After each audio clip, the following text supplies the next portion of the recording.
Hi, my name is Mary Neal. I'm the founder and director of Assistance to the Incarcerated Mentally Ill. I had hoped that I would never have to make a video.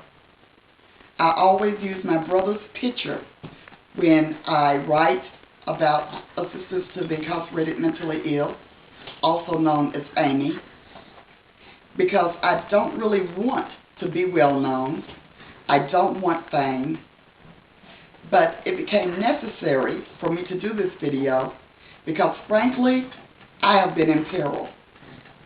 Frankly, anytime a citizen discovers that she's on the no response list for 911, it's time to let the world know that I need help. I need protection.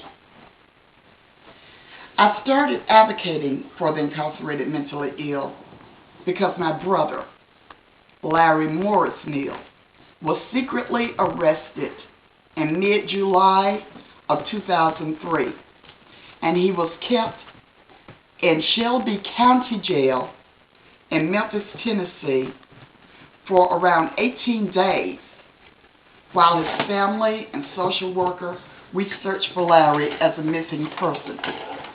The jail continuously ignored the missing person reports. They did nothing to help us look for this mentally ill heart patient whatsoever. It wasn't until later that we realized they knew that they didn't need to help look for him because he was actually incarcerated. Larry had been incarcerated numerous times in that facility. Yet they repeatedly claimed they did not have him under incarceration. You see, police can get very tired of dealing with acute mental patients who continually sing loud, talk loud, do panhandling. He never hurt anyone. He wasn't a mental patient that was dangerous. And unfortunately, unless you prove to be an immediate danger to yourself and others, you cannot be hospitalized these days. Our hospitals across America are closing down. They are downsizing. They're overcrowded. They're understaffed. Amy advocates for the incarcerated mentally ill because this moment as we speak, 1.25 million Americans with mental dysfunction are right now in jail and prisons, suffering sometimes 23 hours a day in isolation, naked to prevent them from hurting themselves, sleeping on just bare iron rails because they're afraid to give them mattresses because they might tear them up and hurt themselves.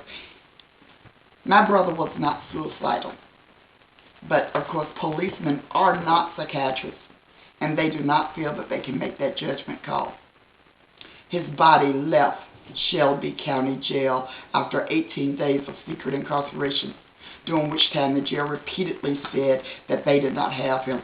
He left there in a body bag.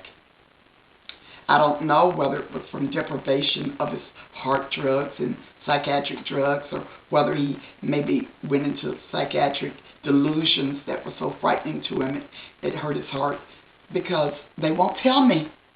They won't give us any records.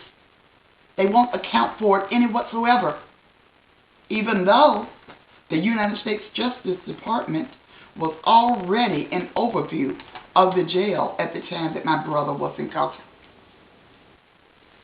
It's hard to believe.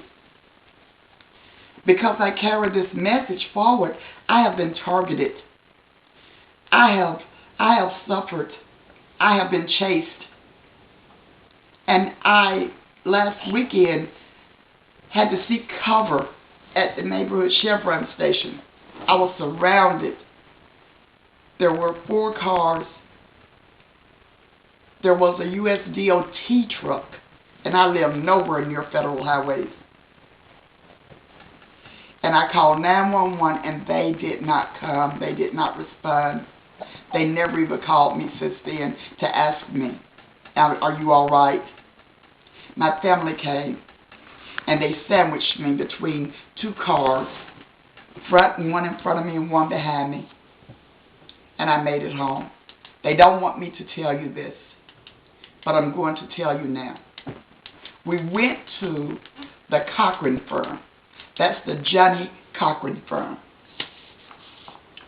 These are the people that we went to file our wrongful death action against the jail when they finally admitted the morning that Larry died that they had had him the whole while he had been arrested. The whole while we looked for him, he was in jail. And we knew it was euthanasia because they knew Larry. They'd had him so many times before. And they usually called the social worker or his family to come get him. So when I called the Johnnie Cochran Firm right here downtown in Atlanta, their office is listed in my area, they said, oh my goodness, we're going to help you. They cannot do that to people. And they said, we're going to put you in touch with the Memphis office so that